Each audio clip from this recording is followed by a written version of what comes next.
In the yesterday's session, I talked about section A questions, and continuing on with the factor of the asked question, what was required to be written, how exactly we were supposed to approach the paper, because that gives us the understanding of what should be the way I should proceed with my preparation.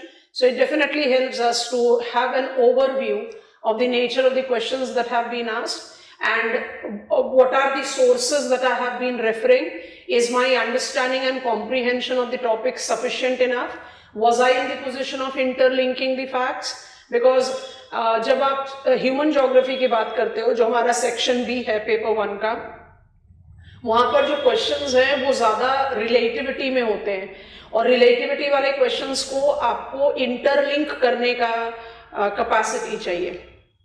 And we have got some interesting questions this year जहां पर interlinkages का बहुत strong demand है, and if that strong demand have been fulfilled, आप बहुत अच्छे marks भी notice करोगे in this particular examination. So without wasting much time, section B से शुरुआत करते हैं जो आपसे पूछा गया. शुरू करने से पहले फिर वही वाली बात, nature of questions को आप किस level का रखेंगे. मतलब if I take the analysis of the section B human geography का question, I'll say it was quite at par with what is expected in human geography. मुझे ये टॉपिक अपने आप में या asked questions अपने आप में moderate level, कुछ एक questions को छोड़कर moderate level of difficulty के लगे हैं, manageable हैं, but that definitely requires you to be aware of जो सारा elementary information है. रीजनल सिंथेसिस क्या है, रीजनल अप्रोच क्या है, रीजनल प्लानिंग क्या है, तीनों में टर्म रीजन आ रहा है, लेकिन ये तीनों एक दूसरे के सिनोनिमस टर्म्स नहीं है. मतलब वो क्लैरिटी चाहिए. अगर वो क्लैरिटी नहीं आ रही है तो फिर आंसर राइटिंग में कहीं ना कहीं चूक होगी. तो I find it to be, I very strongly suggest it to be quite at par with जो एक्सपेक्ट करना चाहिए ह्यूमन ज्योग्राफी के पेपर से. लेवल ऑफ डिफिकल्टी इजी नहीं कहेंगे, मॉडरेट लेवल पर कहेंगे, और टर्म्स की अंडरस्टैंडिंग जैसे हमने कहा बहुत इंपॉर्टेंट है. और हम हमेशा एडवाइस करते हैं कि जब भी आप अपनी तैयारी करें, you should be comfortable with all the elementary terminologies, क्योंकि टर्मिनोलॉजीज जिस बच्चे के दिमाग में क्लियर है वो क्वेश्चन के की पॉइंटर्स को बहुत आराम से पिकअप करता है, पहली बात. और दूसरी बात, की पॉइंटर्स को पिक कर लेने के बाद एक जो फॉर्मेट ऑफ आंसर चाहिए वो बहुत इजीली कंस्ट्रक्ट करता है. तो और तीसरी बात जो उसके बाद बाय डिफॉल्ट एक फैसिलिटेटिव एज आ जाती है वो ये है, you have to construct statements, you have to construct illustrations. वो तो आप आराम से कर सकते हैं, that you are equipped to. पर आपने जब की पॉइंटर्स और key demand of the question को पिकअप कर लिया बहुत आसानी से, तो आप टाइम सेविंग मोड पर अपने अटेम्प्ट को जस्टिफाई कर सकते हो. I think that makes a lot of difference. चलो शुरू करते हैं. Section B paper 1. तो आपके 10 मार्कर क्वेश्चन से शुरुआत कर रहे हैं. So beginning with the 10 marker questions, section B, question number 5. पहला क्वेश्चन आपसे पूछा है इसमें वेलफेयर अप्रोच पर. I'll find it to be, I'll say it to be a healthy type of a question. काफी इंटरेस्टिंग क्वेश्चन है. Why did the welfare approach in human geography emerge as a significant perspective in 1970?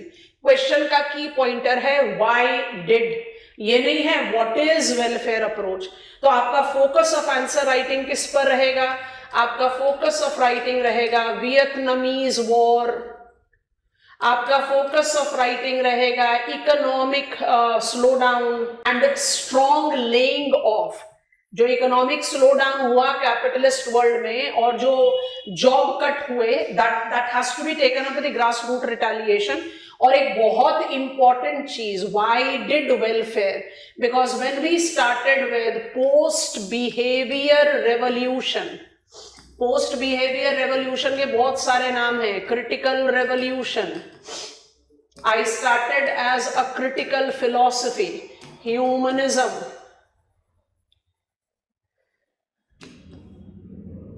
anti-positivism. Here I begin with question number 5, question part A. Question पूछ रहा है, interesting one है, welfare approach. की term तो ये है, लेकिन जो सबसे इंपॉर्टेंट पॉइंट है जिसको हम में से कुछ लोगों ने मिस कर दिया, why did the welfare approach in human geography emerge as a significant perspective in 1970. Technically सोचें तो जो हमने बिहेवियर रेवोल्यूशन शुरू किया, या जिसको आप क्रिटिकल रेवोल्यूशन बोलते हो, या जिसको आप एंटी पॉजिटिविज्म बोलते हो, इसको कई स्कॉलर्स ने, ह्यूमन जोग्राफर्स ने रिटेलिएट किया. दे वर ऑफ द बिलीव कि हो गया, इनफ हो गया मैन एनवायरमेंट रिलेशन का. आप अपने आंसर की शुरुआत यहां से कर सकते हो. क्वेश्चन कह रहा है व्हाई डिड, तो फोकस रहेगा all the economic and political scenario. यहां पर आपको क्या ऐड करना है? Conditions created with Vietnamese war.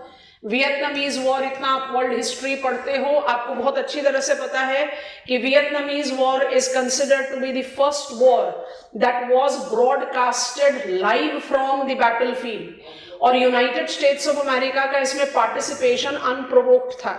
और वियतनामीज वॉर में यूएसए का पार्टिसिपेशन कोई इतनी बड़ी चीज तो नहीं थी. यूनाइटेड स्टेट्स ऑफ अमेरिका हमेशा से ही एक तरीके का एक एग्रेसिव प्लेयर रहा है, पर इसको आपने एसोसिएट करना है इकोनॉमिक स्लोडाउन से. और जैसे ही आप इकोनॉमिक स्लोडाउन में ग्रास रूट पीपल का सफरिंग एक्सेट्रा की बात करते हैं, capitalist order with the market momentum in urban land acquisition की बात करते हैं, एक जॉब कट से एक कॉमन ह्यूमन सफरिंग जो एक ग्रास रूट रिटेलिएशन है, वो created the foundation. And then you can add, इसके बाद ऐड करो विलियम बंच जैसे स्कॉलर्स, डेविड हार्वे जैसे स्कॉलर्स ने एक्चुअली फाउंडेशन ले किया वेलफेयर अप्रोच का. आज की डेट में हम उनको बोलते हैं radicals, to theoretical etcetera, but कहीं ना कहीं इन्हीं ह्यूमन जोग्राफर्स ने अप्रोच जनरेट किया. फिर आप ऐड कर दो लिबरल्स, जेलेंस्की को ऐड कर सकते हैं, सबको तो ऐड नहीं कर पाओगे, नॉक्स को ऐड करो, स्मिथ को ऐड करो, पीट को ऐड करो, इन सबको आप ऐड कर सकते हैं. बट फोकस रखेंगे, क्वेश्चन ये नहीं पूछ रहा what is welfare approach, question पूछ रहा है why did welfare approach attain that perspective in 1970s. तो बैकग्राउंड वर्क पर ज्यादा फोकस रहना चाहिए इस आंसर में.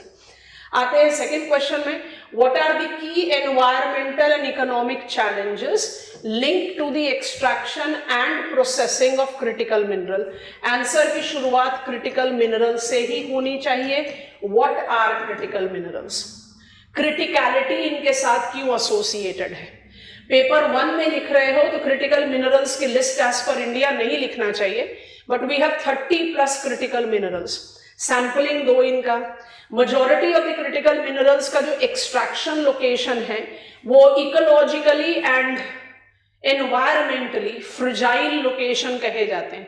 अगर आप lithium triangle of Indian cordilleras के बारे में बात करो, या आप बात करो क्रिटिकल मिनरल्स की probability in Leh Ladakh Tibetan plateau region, आपको क्रिटिकल मिनरल्स को डिफाइन करने के बाद सबसे पहले उन लोकेशंस के बारे में बात करनी चाहिए, एटलीस्ट विद सैंपलिंग, जहां पर क्रिटिकल मिनरल्स की एक्सप्लॉइटेबल क्वांटिटीज जस्टिफाई हो चुकी हैं.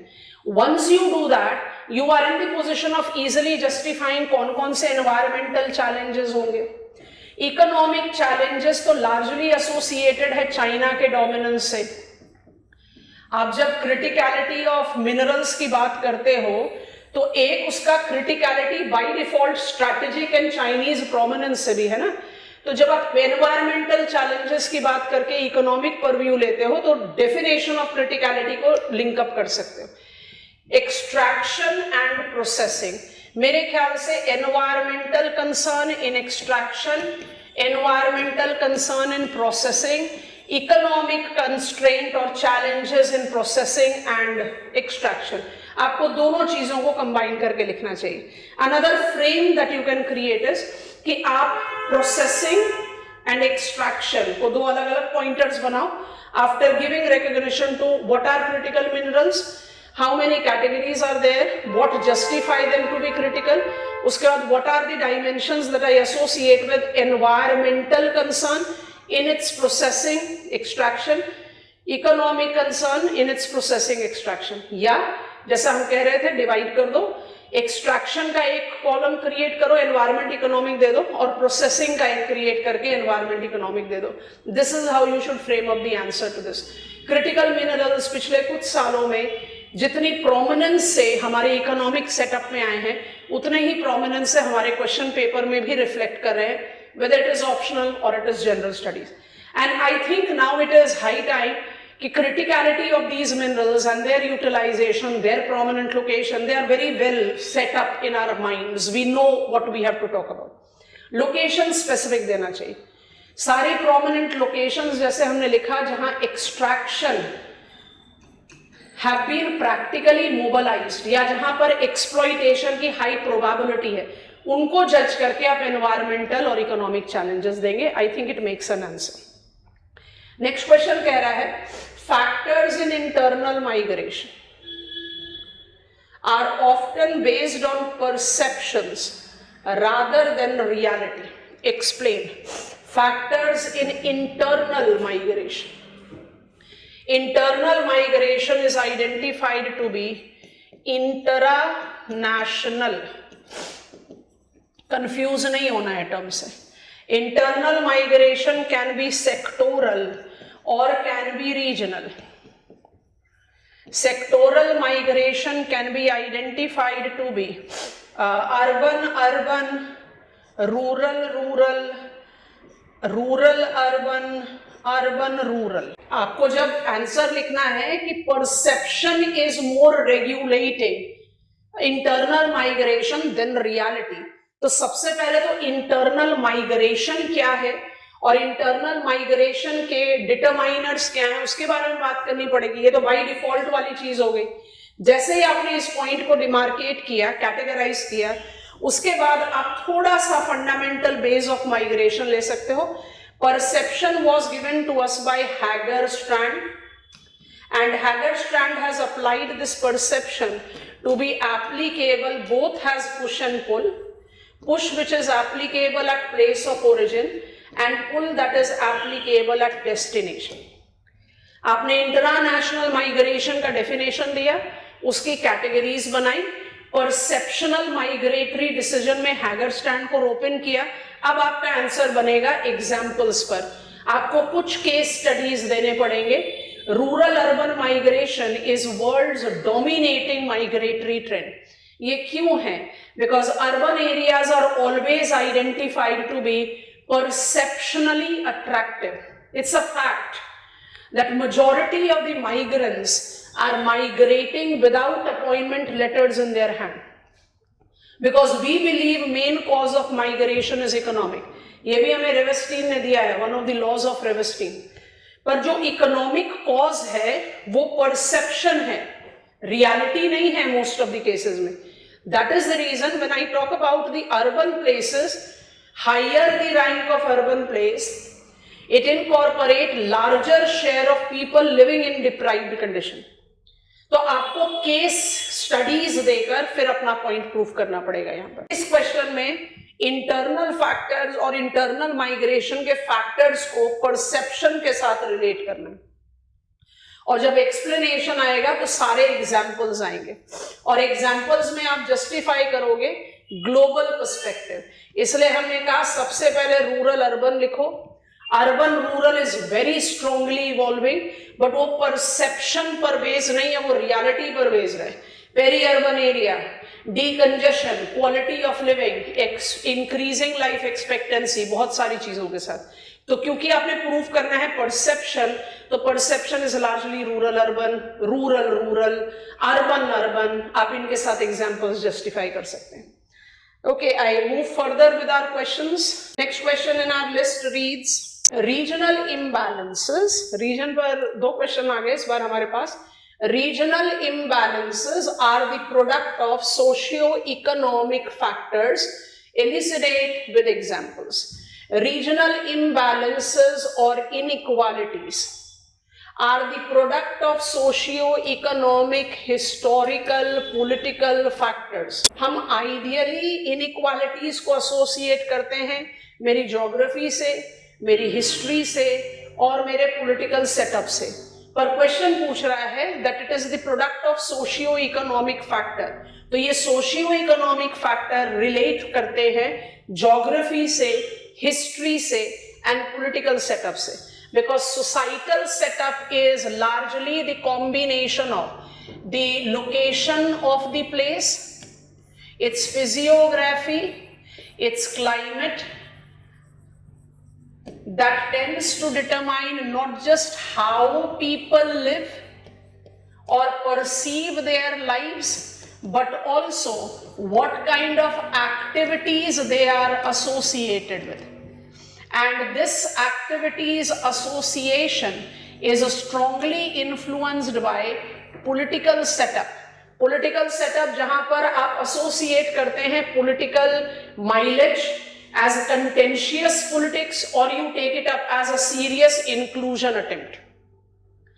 एकदम बेसिक क्वेश्चन है जहां आपको जज करना है रीजनल इनइक्वालिटी के causes. These inequalities or imbalances, imbalance की बात हो रहा है तो developed, developing, underdeveloped, affluent, poor areas. Imbalances are essentially the outcome of how people perceive their lives to be, what kind of economic activities they are engaged in. अभी हमारे news item में news आया that Gurugram is swiftly surpassing Mumbai when it comes on to the high end, extreme high price tag of living space. और गुरुग्राम को आप 15 साल पीछे लेकर जाओ, it was essentially the example of rural setup. तो जो पॉइंट आप जस्टिफाई करें वो क्या है? Transition from agrarian to the corporate hotspot is the reason that Gurugram have made leaps and bounds of growth, which I don't find to be repeated or replicated in many other places in India or otherwise in world. तो आपको justify करना है nature of economic activity, nature of social setup, which by default comes from historical, geographical and political background.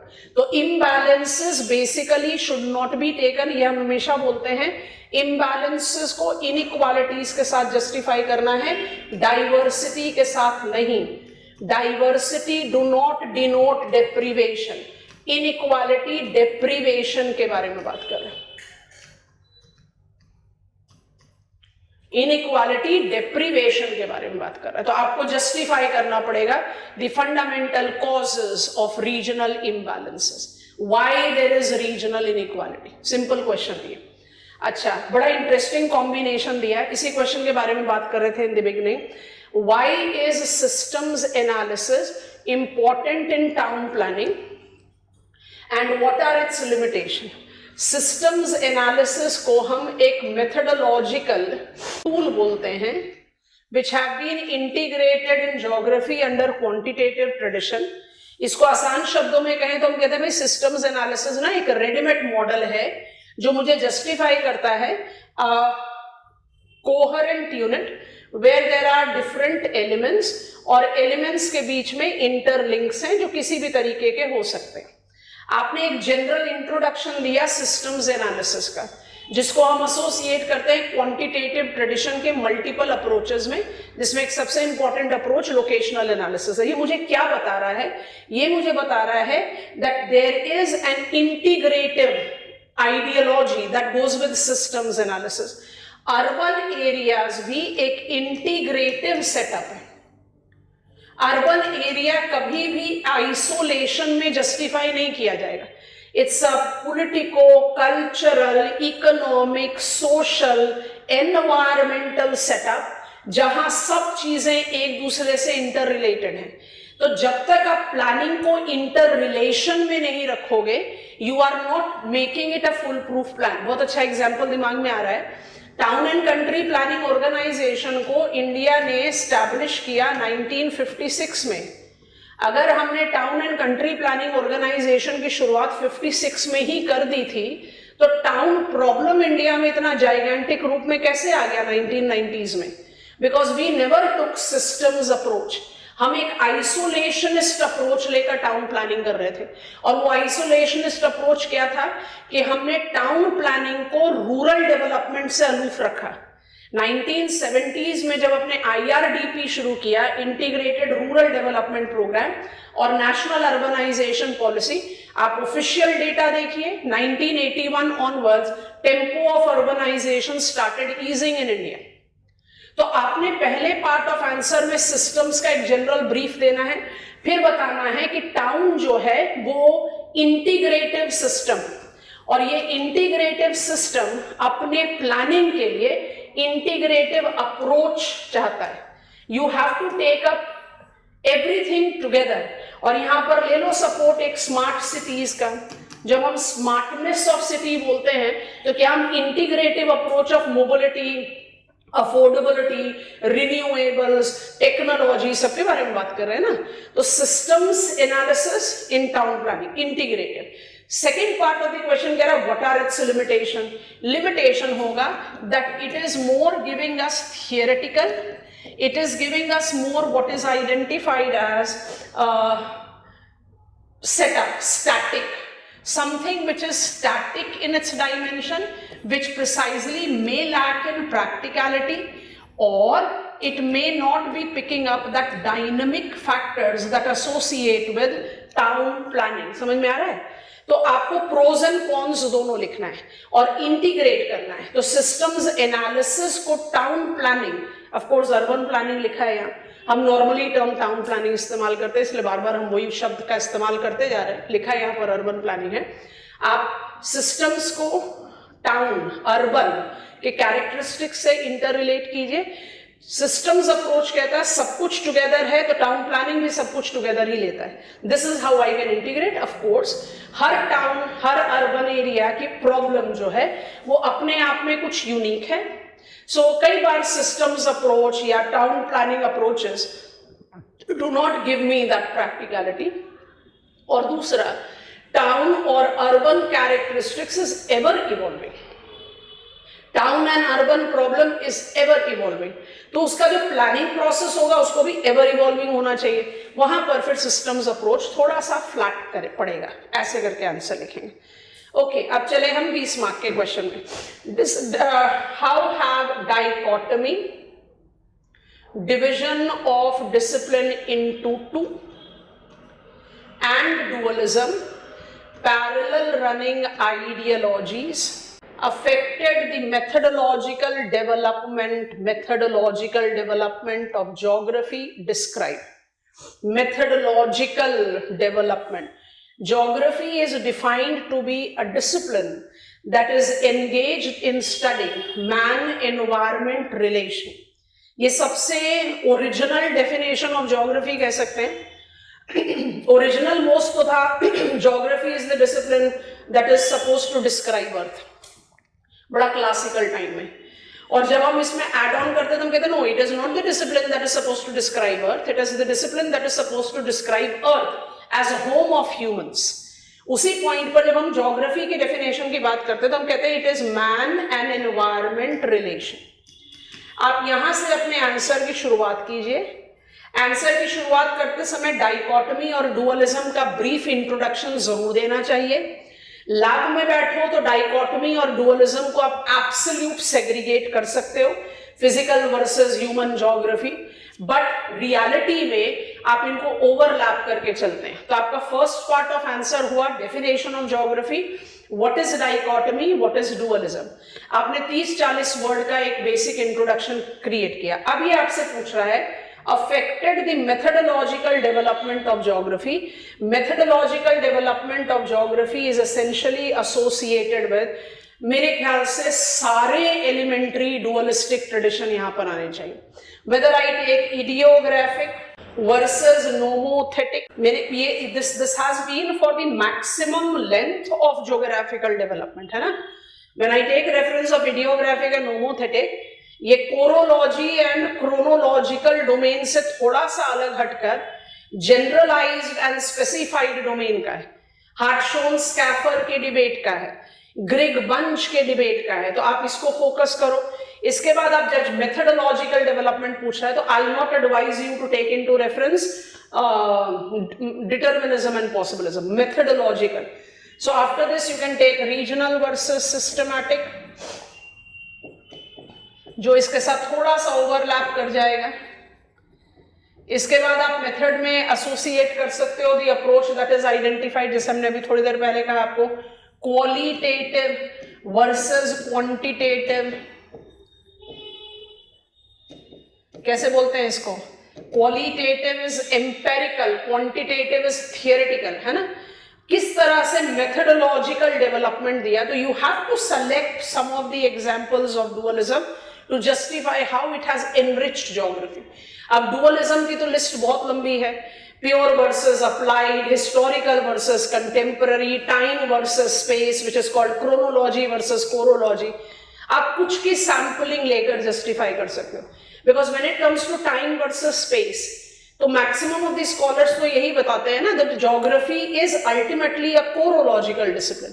तो वहां पर वो dualism इतना strong नहीं आता इन फेवर ऑफ टाइम, तो आप उसको अवॉइड कर सकते हो क्योंकि यहाँ कोई स्पेसिफिकेशन तो पूछ नहीं रहा और मेथडोलॉजिकल मोमेंटम पूछ रहा है। तो dualism between man and environment methods नहीं देता, it is more about the idea that has been perceived by scholar. तो हम बहुत स्ट्रिक्टली बोल रहे हैं आप डुअलिज्म में डिटर्मिनिज्म वर्सेस पॉसिबलिज्म नहीं लिखोगे, ये नहीं लिखा जाएगा। बाकी आप कोई भी चॉइस पिकअप करो क्योंकि मेथडोलॉजिकल पूछा। हम क्रिटिसाइज ही करते हैं dualism of determinism versus possibilism को इस बेसिस पर that it is not giving me methodological clarity, it is making geography descriptive. तो आप यहां से सैंपलिंग करके प्रूफ करें कि ज्योग्राफी किस तरह से इवॉल्व हुआ। आगे बढ़ते हैं। नेक्स्ट क्वेश्चन तो स्ट्रेट फॉरवर्ड हमारे क्लास रजिस्टर्स का पढ़ा हुआ एज इट इज का पॉइंटर है, आसान क्वेश्चन है। Examine the role of language and religion in delineating major cultural regions of the world. Language भी पूछा है और रिलीजन भी पूछा है। रिलीजन में बॉकेन वेब का मेंशन दे सकते हैं या अपने दिमाग में रख सकते हैं। बॉकेन वेब का जो क्लासिफिकेशन है वो रिलीजन को ज्यादा फोकस करने के साथ साथ इकोनॉमिक एक्टिविटी और रेसेस को भी फोकस कर देता है।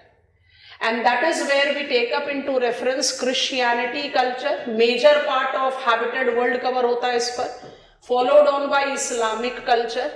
इकोनॉमिक एक्टिविटी में आप East Asian South Asian culture को अप्लाई करते हो और रेसेस में आप ईस्ट एशियन कल्चर को अप्लाई करते हो। दोनों जाते हैं oriental culture with strong evolving occidental identity. Major cultural region तो यही खत्म हो जाते हैं, आप माइनर एड ऑन कर सकते हो, उसके साथ आपको ऐड करना चाहिए लैंग्वेज। Identify linguistic family. हम हमेशा एडवाइस करते हैं जब भी आपसे क्वेश्चन ऑन कल्चर पूछे आप लैंग्वेज को सेकेंडरी ही रखो, बॉकेन वेब के क्लासिफिकेशन को प्राइमरी रखो, आंसर आपके हाथ से जाता नहीं क्योंकि लैंग्वेज लिखने में रेपिटेटिव एरर आएगा ही आएगा। आप language, religion, economic activity, race सबको अप्लाई करो in introduction. What is culture? It's an all encompassing term. Cultural identities को आप किसके साथ एसोसिएट करते हैं? जब आपने ये बता दिया, बॉकेन वेब इसलिए कहा मेंटली सपोर्ट लो क्योंकि बॉकेन वेब ने लैंग्वेज को इंक्लूड नहीं किया है क्लासिफिकेशन में और मुझे आंसर में लैंग्वेज लिखना भी है, तो लिंग्विस्टिक रीजनलाइजेशन सपोर्ट नहीं देता। तो कल्चरल रीजन को डिलिनिएट करने में रिलीजन का क्या इंपॉर्टेंस हो गया? रिलीजन का इंपॉर्टेंस आपने क्रिश्चियनिटी और इस्लामिक के साथ दे दिया। रोप इन कर लो language. Maximum of Christianity culture goes with Indo European linguistic family, maximum, not all, maximum. Islamic जाता है आपका Afro Asiatic, Ural Altaic and Indo Iranian, जो कि इंडो यूरोपियन का ही एक छोटा वाला हिस्सा है जिसको आप इंडियन कंटेक्स्ट में इंडो आर्यन बोल देते क्योंकि पख्तू पर्शियन इसमें आता है। तो आप कर क्या रहे हो?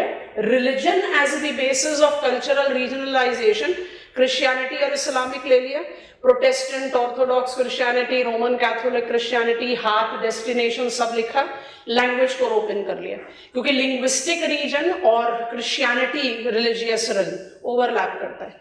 वैसे ही इस्लामिक में आप Islam as the religious ideology पूरा नदर्न अफ्रीका से सेंट्रल एशिया होते हुए South West Asia, Central Asia, आपने एक पूरा बेल्ट क्रिएट कर दिया, उस बेल्ट में आप मल्टीपल लिंग्विस्टिक डाइवर्सिटी जस्टिफाई कर रहे हो, तो यहां पर मल्टीपल लिंग्विस्टिक डाइवर्सिटी हुई। अब वहीं पर ही जब आप बात करना शुरू करते हो से साउथ एशिया की, तो South Asia incorporate Indo Iranian as well as Dravidian, तो जो सदर्न इंडियन रीजन है that combines itself with Sri Lanka and Maldives, वहां पर आप द्रविडियन लिंग्विस्टिक फैमिली को अप्लाई करते हो। Africa, which is identified to be the example of mosaic of culture, वहां पर apart from Afro Asiatic, Arabic, northern Africa में आप खोइसान, नाइजर कॉन्गो, सुडानिक लिंग्विस्टिक फैमिली को जस्टिफाई करते, सुडानिक सहारन। तो आप लैंग्वेज को भी रिकॉग्निशन दे सकते हो, Africa is a very good case, और रिलीजन को रिकॉग्निशन दे सकते हो, Christianity and Islamic. I think it makes up a complete demarcation of the demand of the question, क्योंकि ये कह रहा है analyze the role of language and religion, so I have to analyze. Analyzing में I'll say religion is giving me more better choice than language, और उसको proof कर दें अपने पूरे आंसर में। तो सारे कल्चरल रीजन नहीं लिखने, हम कम से कम 12 लिंग्विस्टिक रीजन्स डिमार्केट करते हैं और 7 रिलीजन बेस्ड या वॉक एंड वेब क्लासिफिकेशन में कल्चरल रीजनलाइजेशन लेते हैं। सैम्पलिंग करना है, सबको नहीं लिखना है, that is what is advised. Okay, आगे बढ़ते हैं। I have got the question which is asking me to take into reference. Analyse, again analyse the spatial pattern and regional specialisation of plantation crops across tropical and subtropical region. Key terms पकड़ो, spatial pattern and regional specialization, plantation. सबसे पहले तो plantation agriculture को traditional और non traditional में demarcate कर दो। ये नहीं करा तो आंसर गया हाथ से। ट्रेडिशनल नॉन ट्रेडिशनल की कैरेक्टरिस्टिक्स को डिमार्केट करें, उनमें क्रॉप टाइप्स को स्पेसिफाई करें, और जैसे ही कर लिया आप regional specialisation and spatial pattern को जस्टिफाई कर पाओगे। क्यों? Traditional is more related to equatorial belt. Equatorial belt में कोकोआ जाता है घाना के साथ, कॉफी जाता है ब्राजील के साथ, रबर जाता है मलेशिया, स्पाइसेस जाता है India. So you have created regional specialisation and spatial pattern. Mind it that equatorial belt मतलब आप अक्रॉस ट्रॉपिकल रीजन को जस्टिफाई कर पाए। सब ट्रॉपिकल पर जाने के लिए आपको प्लांटेशन को बदलना ही पड़ेगा टू नॉन ट्रेडिशनल। और नॉन ट्रेडिशनल में कौन कौन सी कैटेगरीज आती हैं? नॉन ट्रेडिशनल में ले लो दो, हम हमेशा इसी को एडवाइस करते हैं विटेंसी के क्लासिफिकेशन को पढ़ते समय भी। एक आता है आपका कॉटन और दूसरा आता है केन। कॉटन हमारे लिए ज्यादा इंपॉर्टेंट हो जाता है। क्यों? क्योंकि कॉटन मुझे उन एरियाज में ले जाता है जहां प्लांटेशन मेंटली फिट इन नहीं होता। हम प्लांटेशन एग्रीकल्चर को रीजनल या स्पेशियल स्पेशलाइजेशन में किस तरह के एग्रो क्लाइमेटिक कंडीशन से एसोसिएट करते हैं। Plantation is always with warm and wet. और जब आप कॉटन के बारे में बात करते हो, लॉन्ग स्टेपल कॉटन 40 mm से ज्यादा जिसका स्टेपल लेंथ होता है, उसके प्रिंसिपल प्रोड्यूसर्स कौन कौन है? इजिप्ट है, कजाकिस्तान है, टर्की है, पाकिस्तान है। Egypt and Pakistan is example of tropical desert. Turkey is Mediterranean climate और कजाकिस्तान सब ट्रॉपिकल डेजर्ट। आप समझ रहे हैं, आपने क्लाइमेटिक कंडीशंस को जस्टिफाई कर दिया towards dry and by default सब ट्रॉपिक्स। क्योंकि केन कल्टीवेशन तो एसेंशियली वहीं पर ही रिलेट करेगा जहां ट्रेडिशनल प्लांटेशन है। Leading producer Brazil, India, China, Cuba. तो आपका इन सारे लोगों का या सारे कंट्रीज का एग्रो क्लाइमेटिक कंडीशन कैसा है? एग्रो क्लाइमेटिक कंडीशन वार्म और वेट है। क्वेश्चन दोबारा रीड करें, सोचो। Analyse the spatial pattern and regional specialisation of plantation across tropical and subtropical. Tropical goes with both traditional and non-traditional plantation. Subtropical essentially goes with non-traditional plantation. Specialization को justify करने के लिए countries के नाम दीजिए, ठीक है? Okay, why is oil important for energy security? Conventional and dependable. मतलब आप जब से इंडस्ट्रियल रेवोल्यूशन 2.0 की बात करते हो तब से लेकर आज तक, जब तक आप ऑयल को जस्टिफाई नहीं करोगे एज द बेस, आपने जितना इंफ्रास्ट्रक्चर डेवलपमेंट किया, प्रोडक्शन, प्रोसेसिंग, मैन्युफैक्चरिंग, ट्रांसपोर्टेशन, उन सब में crude oil and related products का क्या इंपॉर्टेंस है, वो आपको first part of the answer में लिखना है. Dependable because we have got elaborate infrastructure, not just for production, processing, but also transportation. Sea lines of communication ho ya pipeline networking. It has got its reach in hooks and corners of the world. हमें बिल्कुल अच्छी तरह से पता है कि crude oil का production ऐसा ओमनी प्रेजेंट नहीं है, but because we have been conventionally dependent on it, और वर्ल्ड वाइड लेवल्स वेरी करेगा, बट वर्ल्ड वाइड जो kind of dependency and infrastructure generate किया गया है, crude oil continues to hold the dominance in the energy security concern in world. तो पहले part में आपका पूरा फोकस ऑफ आंसर रहना चाहिए on the importance of crude oil. आप एग्जांपल्स के साथ साइट करेंगे. What is the role of oil in clean energy transition? इसमें आप प्रोसेसिंग एंड ब्लेंडिंग के बारे में बात कर सकते हैं. कौन? एथेनॉल, बायोडीजल, है ना, processing which is correlated with lesser concentration of sulphur. We are talking about reduction of it's a Euro standard that we apply on with the emission reductions of carbon monoxide as we utilize it in automobile. So how I can make energy security in world oriented towards energy mix with cleaner energy, justifying the role of oil. Overnight oil का कहीं कोई substitution नहीं आ रहा है, और जब आप energy mix के बारे में बात कर रहे हो तो आप कहीं ना कहीं gradual decline of dominance of oil की बात कर रहे हो, फॉर श्योर कर रहे हो, डिक्लाइन ऑफ डोमिनेंस. बट जो पॉइंट है वो यही है कि we are not going to have that sudden transition as oilless economy.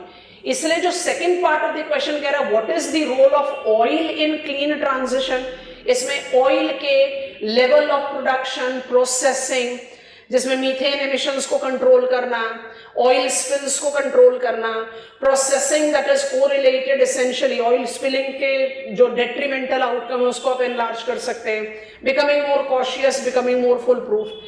Added to it you should take into reference how it is to be justified with different types of blend, जो कि अपने आप उसका जो challenge towards environment या not that clean source of energy को कम कर सके. तो आप क्लियर कट दो पार्ट ऑफ आंसर बनाएंगे. 20 मार्क का क्वेश्चन है, मैप ऑफ वर्ल्ड बन सकता है. We know that Indian Ocean region identifies its geopolitical sensitivity not just because of more than 70% of transit of crude oil and natural gas, but also more than 40% of proven reserves. Processing centers, sea lines of communication. तो आप Indian Ocean region specific map बना सकते हैं. And then you are taking up the reference of blend, so blend of petrol, ethanol, biodiesel sources, so you can talk about bioenergy sources, उसका आप diagram बना सकते हैं. That is how you can create out answer to this. Interesting question, and I think if it is managed well, scoring question भी है ये. इस तरह के क्वेश्चन आपको थोड़ा सा ज्यादा स्कोप ऑफ स्कोर देते हैं. Okay, coming on to the question next, which is from settlement.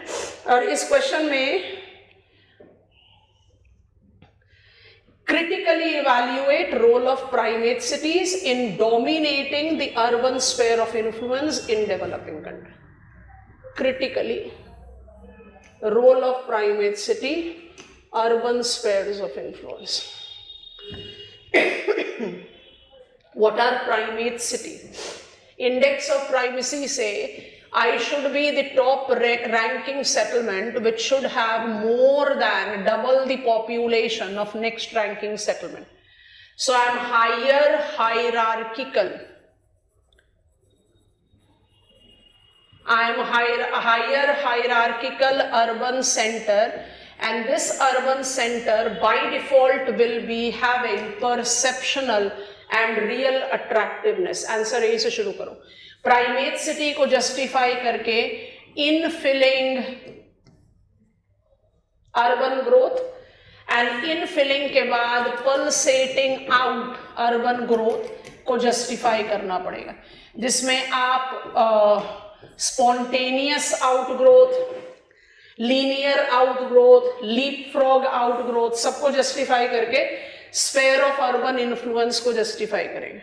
What is sphere of urban influence? Sphere of urban influence or urban sphere of influence can be identified as city region. City region is essentially related to edge and satellite town. हम normally जब पढ़ते हैं suburbanization तो हम क्या कहते हैं? Suburbanization is spread of urban characteristics. It thus helps in bridging up of the regional inequality. It facilitates enlargement of urbanization much beyond a given town. It facilitates urban characteristics, infrastructure, economic momentum का growth, सारी चीजें.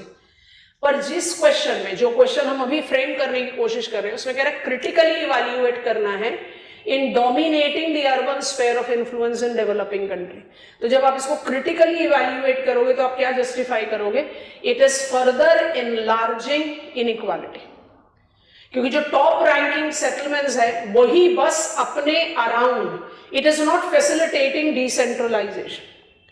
तो आपको base concept को create out करना है with infilling and outgrowing urban sprawl. Outgrowing urban sprawl में edge और सैटेलाइट टाउन्स को जस्टिफाई करके urban corridor, you have to talk about what are urban sphere of influence. Developing countries में how it is marking up a challenging Avenue. Challenging Avenue इसलिए है क्योंकि limited number of top ranking settlement. India बहुत अच्छा example है. 6 urban agglomerations accounting for 26% of total urban population. तो जो इनका अर्बन स्फीयर ऑफ इन्फ्लुएंस होगा वो भी तो एक्चुअली बहुत हाईली कंजेस्टेड होगा, and it is somewhere creating the darker zone around. हम प्राइमेसी को क्यों डिस्करेज करते हैं? क्योंकि primacy do not facilitate decentralisation, और डेवलपिंग वर्ल्ड में primacy is do leading to urban sprawl. But वो जो कंसेंट्रेशन वाली बात है वो खत्म नहीं हो रही. I don't evolve what is called decentralised development. तो यहां पर आपको इनइक्वालिटीज को जस्टिफाई करना पड़ेगा विद रेफरेंस टू एग्जांपल्स. आप कोई भी एग्जांपल साइट करो, आप ब्राजील का एग्जांपल साइट करो with Belo Horizonte, Rio de Janeiro, Sao Paulo. आप इंडिया का एग्जांपल जस्टिफाई करो, हमने आपको बताया. आप नाइजीरिया का एग्जांपल जस्टिफाई करो, डेवलपिंग कंट्री बोल रहा है. अबुजा और लागोस, उसके बियॉन्ड तो कुछ दिखता ही नहीं.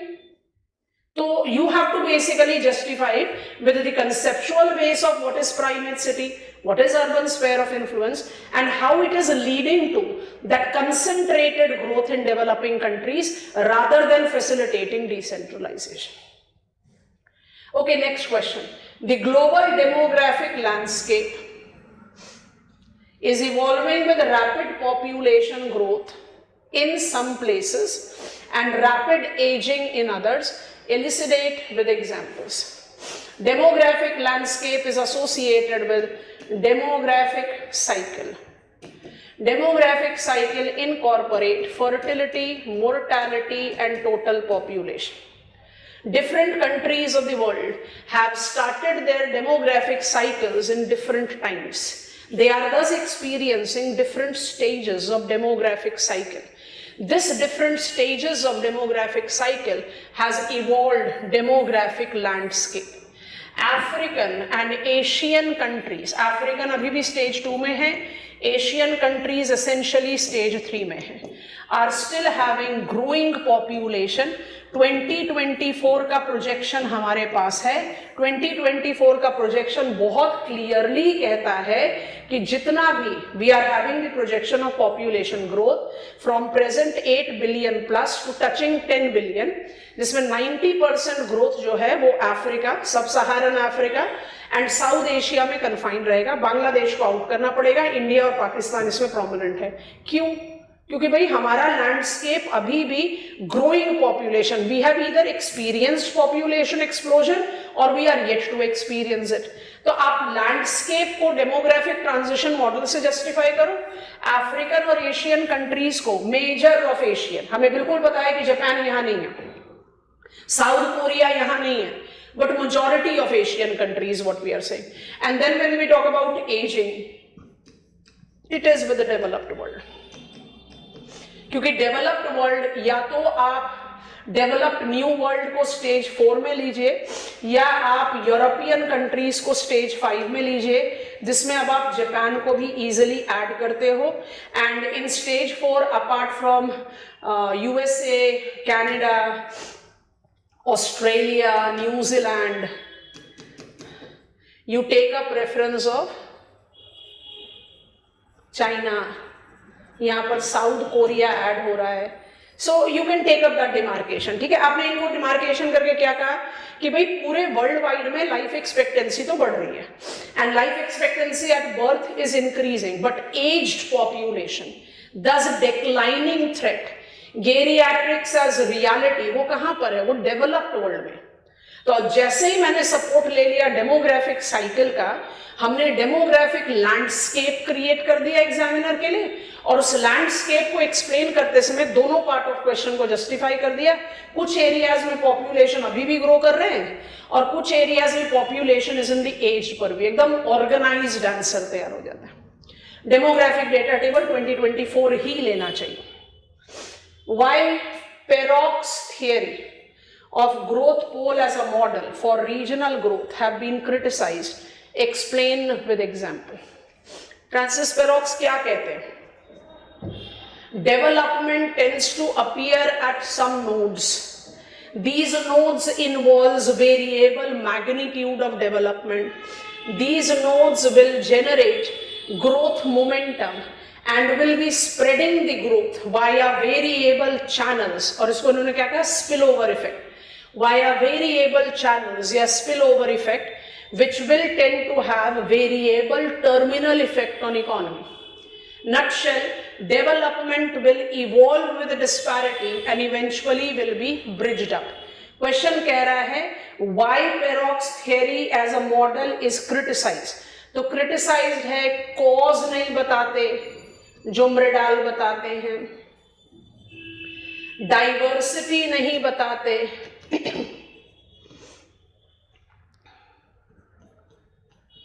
जो इशार्ड पेरलाफ बताते हैं, रियल ज्योग्राफिकल स्पेस नहीं बताते, जो बोर्डविली बताते हैं। Are you understanding what I am doing? मतलब जितने भी subsequent propounders of growth pole and growth centre हुए, उनके कंट्रीब्यूशन को लेकर पेरॉक्स को क्रिटिसाइज करो। You take into reference complete factor of node periphery का रिलेशन और उसके साथ फिर अप्लाई कर दो on what basis we demarcate और क्रिटिसाइज ग्रोथ पोल कंसेप्ट। एक पॉइंटर जिसको आप एसोसिएट करते हो प्रोग्रेसिव वर्ल्ड से, दूसरा जिसको आप एसोसिएट करते हो कि ट्रिकल डाउन या स्पिल ओवर इफेक्ट को क्या आप उतना इफेक्टिव या उतना इन्फ्लुएंशियल रियलिटी में देख सकते हो? क्या स्पिलिंग ओवर एक्चुअली इंटेंडेड होता है to wipe off the disparity? नहीं। और finally when I take up the criticism, I very strongly associate it with what is identified as diversity और डिप्रीवेशन को सिनोनिमस मानना अपने आप में कहीं गलत है। I may be different from you. I may be different from you. Diversity तो planet Earth का एक fundamental characteristics है। तो जिन पॉइंट पर हम ग्रोथ पोल और ग्रोथ सेंटर कंसेप्ट को क्रिटिसाइज करते हैं उसको टेल एंडर पर डालो, क्योंकि यहाँ कह रहा है एक्सप्लेन विद एग्जांपल। जो supporters of growth pole and growth centre भी हैं, जिन्होंने कहीं एनरिच किया कंसेप्ट ऑफ पेरॉक्स, उसको भी रोप इन करो। और ऐसा करके आप अपने आंसर को एकदम फुल प्रूफ बना देते हो। With every pointer you have got so many examples to justify.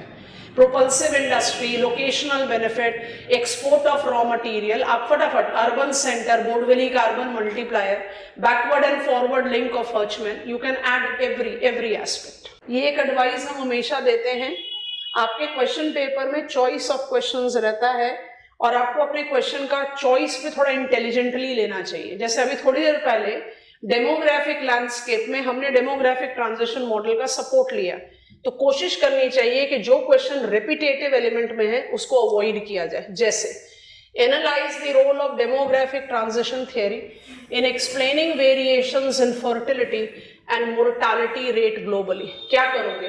Transition model को क्रिएट करोगे, यही करना पड़ेगा ना। ट्रांजिशन मॉडल को क्रिएट करके जब आप इसके डिफरेंट स्टेजेस को जस्टिफाई कर देंगे विद टोटल पॉपुलेशन, आप जस्टिफाई कर रहे हो फर्टिलिटी मोर्टालिटी, और फर्टिलिटी मोर्टालिटी को आपने डिफाइन करना पड़ेगा कि फर्टिलिटी क्रूड बर्थ रेट भी ले लो या टोटल फर्टिलिटी रेट भी ले लो, आप प्रूफ कर पाएंगे कि अलग अलग स्टेजेस में अलग अलग रीजन्स कैसे हैं। बट जब आप मोर्टालिटी की बात करते हैं तो क्रूड डेथ रेट आपके मदद में नहीं आएगा, आपको टोटल फर्टिलिटी रेट के साथ उसको एडजस्ट करना पड़ेगा। तो आपको डेफिनेशन जरूर देनी पड़ेगी रेट्स की। और क्योंकि यहाँ फर्टिलिटी और मोर्टालिटी ट्रांजिशन के बारे में बात हो रही है, you are simply explaining Peter Haggett का version of the original theory that was propounded by Thompson and Notestein. Fertility mortality transition, demographic transition model वही है। हाँ, ये जरूर कर सकते हो, पर मेरे ख्याल से वो फोकस में नहीं आएगा। उमर आन का एपिडियोमोलॉजिकल ट्रांजिशन मोर्टालिटी रेट के बारे में एक कंक्लूजन में एक मेंशन दे, प्रोमिनेंस में नहीं आएगा, नहीं चाहिए। सो पीटर हैगेट के 5 स्टेजेस लीजिए, फर्टिलिटी मोर्टालिटी के ट्रांजिशन के बारे में बताइए, फर्टिलिटी रेट को क्रूड बर्थ रेट कंपेयर कर सकते हो, crude death rate is utilised for comparison of comparable similar demographic countries, इसलिए सप्लीमेंट करो टोटल फर्टिलिटी रेट से। अफ्रीकन कंट्रीज का TFR 4.5 से अबव है, वो डेफिनेटली इन स्टेज 2 है। And when I take up total fertility rate at near replacement, तो आप आ ही जाओगे ना in the stages of 3, 4 and below replacement 5, answer बनेगा। Okay, finally, how do regional components make regional synthesis in spatial arrangement? देख रहे हो एग्जामिनर कैसा ट्रिकबाजी कर रहा है। रीजनल कंपोनेंट्स, फिजिकल, ह्यूमन, अब इसके अंदर टेल एंडर बनाओ, makes regional synthesis. Regional synthesis is associated with in spatial characteristics. Schaeffer ने क्या कहा? स्कैफर क्या कहते हैं हार्टशून को क्रिटिसाइज करते हुए? Spatial arrangement of phenomena are repetitive, phenomena by themselves can be unique. तो यूनिकनेस के नाम पर ज्योग्राफी को डिस्क्रिप्टिव मत बनाओ, आप वहां से डिराइव आउट कर रहे हो। Regional component associate itself with physical, I can be a climatic region, I can be a physiographic region, I can be a soil region, I can be a biome, anything. And human, cultural region, agricultural region, population region, तो आप उसका definition दें, वो regional component है। Makes regional synthesis. In geography, regional synthesis makes that approach which looks in for uniqueness, and that uniqueness is justified as homogeneous aspect. That homogeneous aspect justifies region as a defined unit in geography. अब आ रहा है in spatial arrangement. Spatial arrangement में ये क्या हुआ?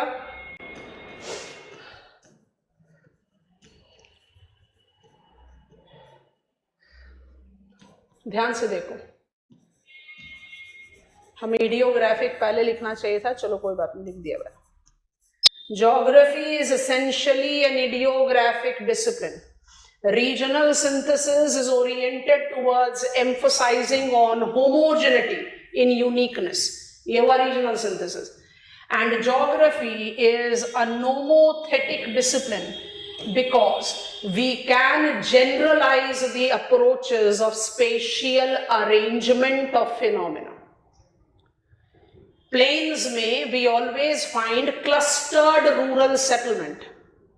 Plains may we always find denser population concentration. ये तो repetitive है. Fertile lowland अगर चरनोजम है तो वो wheat belt है. Fertile lowland अगर deltaic monsoonal region है तो वो rice belt है. तो ये स्पेशियल अरेंजमेंट है. आपको समझ में आ रहा है इस क्वेश्चन में करना क्या है? रीजनल और माने पीडियोग्राफिक वर्सेस नोमोथेटिक को डिबेट में डालना है. इसमें आपको जस्टिफाई करना है how empirical inductive and empirical deductive approaches to be applied. ये एम्पेरिकल डिडक्टिव हो गया स्पेशियल अरेंजमेंट.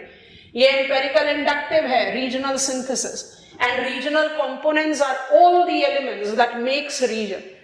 क्योंकि फॉर्मली जब हम रीजनल अप्रोच के बारे में बात करते हैं, कंपोनेंट पूछ रहा है, अप्रोच नहीं पूछ रहा है, तो कंपोनेंट पर ही रहो. I can look in for homogeneity of a region from two perspective. मेरे ख्याल से कंपोनेंट्स बड़े आराम से तैयार होते हैं यहाँ पर. तो ये क्वेश्चन ट्रिकियर है. ये क्वेश्चन को हम कहेंगे to higher level of difficulty.